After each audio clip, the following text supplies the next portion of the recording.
Ambiance studieuse chez les chemises rouges. Les premières consignes viennent d'être données. Les officiers de liaison civile sont sur le qui-vive. Il faut dire que la journée s'annonce chargée en raison du défilé des marins dans l'après-midi. Pour les bateaux qui veulent défiler, c'est 13 heures ici pour la formation du défilé. On va les mettre en place les uns derrière les autres, les groupes avec les musiques. Pour Lorenzo, la course contre la montre a commencé. Sa mission ? Faciliter la vie de l'équipage du Krusenstern. Pas une minute à perdre, car un invité de marque est attendu d'ici quelques heures. Là, on aura aujourd'hui l'arrivée du recteur de l'Académie de Kaliningrad. En gros, c'est le patron du Krusenstern et du Sedov. Donc c'est une arrivée importante pour ces deux bateaux. Comme tous les officiers de liaison, Lorenzo est bénévole. Invitation à l'Opéra de Rouen ou encore problème technique, il doit répondre à toutes les demandes du commandant.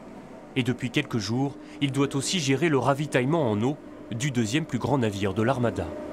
Il manque beaucoup d'eau dans le bateau.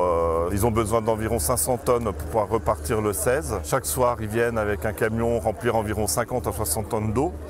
Mais ça ne suffit pas. Bonjour. Si Lorenzo parle espagnol et anglais, Simon, l'autre officier de liaison du bateau, parle russe.